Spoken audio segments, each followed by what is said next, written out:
সকলে এটা কথা জানানে নাই মই নাজানো, যোনে মোবাইল আৱিষ্কাৰ কৰিছে তেওঁ জীৱনত মোবাইল ৰখা নাই, জীৱনত আৰু মোবাইল ব্যৱহাৰ নকৰে। এতিয়া তেওঁ প্ৰতিজ্ঞা কৰিছে, তেওঁ দুখ প্ৰকাশ কৰিছে যোনে মোবাইল আৱিষ্কাৰ কৰিছে, মই গোটেই পৃথিৱীৰ মানুহ নামৰ জাতিটো বিস্তৰ ক্ষতি কৰিছো, মোবাইল উলিয়াই বিস্তৰ ক্ষতি কৰিছো বুলি কৈছে।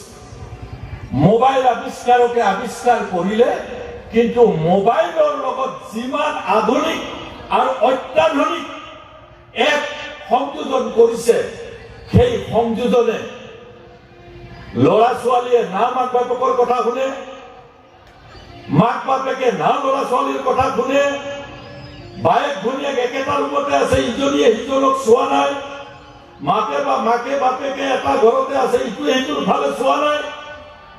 গোটেই পৃথিৱীৰ যিটো প্ৰজন্ম বুলি কৈছে, যুৱ বৃদ্ধ বনিতা কাকো বাদ দিয়া নাই, মই গোটেই প্ৰজন্মটোকে ধ্বংস কৰিব বিচাৰিছো। মোৰ পাপ হৈছে মোবাইল আৱিষ্কাৰ কৰাৰ কাৰণে। মোৰ কিয় কৈছে? এতিয়া মোবাইলৰ মিছইউজ হৈছে, এতিয়া মোবাইলৰ 99% মিছইউজ কৰিছে বুলি মোবাইল আৱিষ্কাৰকে মোবাইল ব্যৱহাৰ নকৰে, আৰু আমি কৰি আছো, আৰু কৰি তাৰ বেয়া ফল পাই আছো। ভাল ফল যিখিনি পাৰ্চেণ্টেজ আছে, সেই ভাল ফলখিনি বেয়া ফলতকে বহুত কম বুলি তেওঁ উল্লেখ কৰিছে।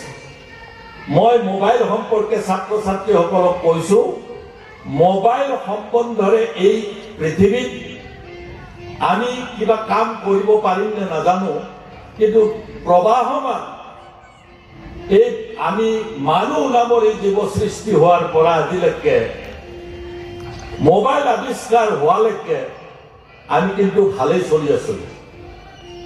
তথাপি নতুন আৱিষ্কাৰক আদৰণি জনোৱাৰ নিচিনাকৈ আমিও সকলোৱে আদৰণি জনাইছো।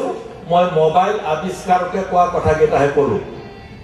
এতিয়া নতুন শিক্ষানীতি হৈছে, সকলে এটা কথা জানানে নাই মই নাজানো, যোনে মোবাইল আৱিষ্কাৰ কৰিছে তেওঁ জীৱনত মোবাইল ৰখা নাই, জীৱনত আৰু মোবাইল ব্যৱহাৰ নকৰে। এতিয়া তেওঁ প্ৰতিজ্ঞা কৰিছে, তেওঁ দুখ প্ৰকাশ কৰিছে যোনে মোবাইল আৱিষ্কাৰ কৰিছে, মই গোটেই পৃথিৱীৰ মানুহ নামৰ জাতিটো বিস্তৰ ক্ষতি কৰিছো, মোবাইল উলিয়াই বিস্তৰ ক্ষতি কৰিছো বুলি কৈছে।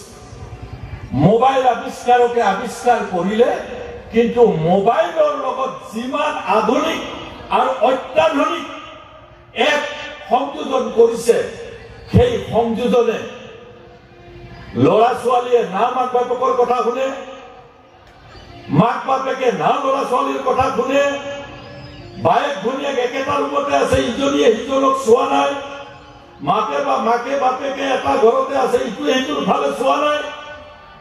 গোটেই পৃথিৱীৰ যিটো প্ৰজন্ম বুলি কৈছে, যুৱ বৃদ্ধ বনিতা কাকো বাদ দিয়া নাই, মই গোটেই প্ৰজন্মটোকে ধ্বংস কৰিব বিচাৰিছো। মোৰ পাপ হৈছে মোবাইল আৱিষ্কাৰ কৰাৰ কাৰণে। মোৰ কিয় কৈছে?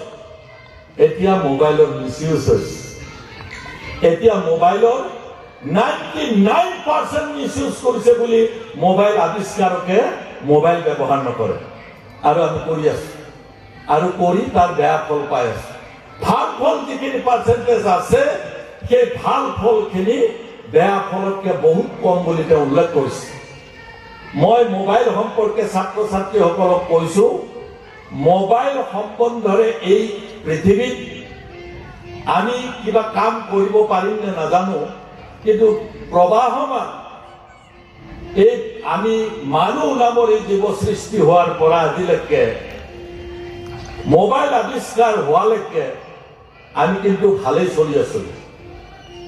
তথাপি নতুন আৱিষ্কাৰক আদৰণি জনোৱাৰ নিচিনাকৈ আমিও সকলোৱে আদৰণি জনাইছো।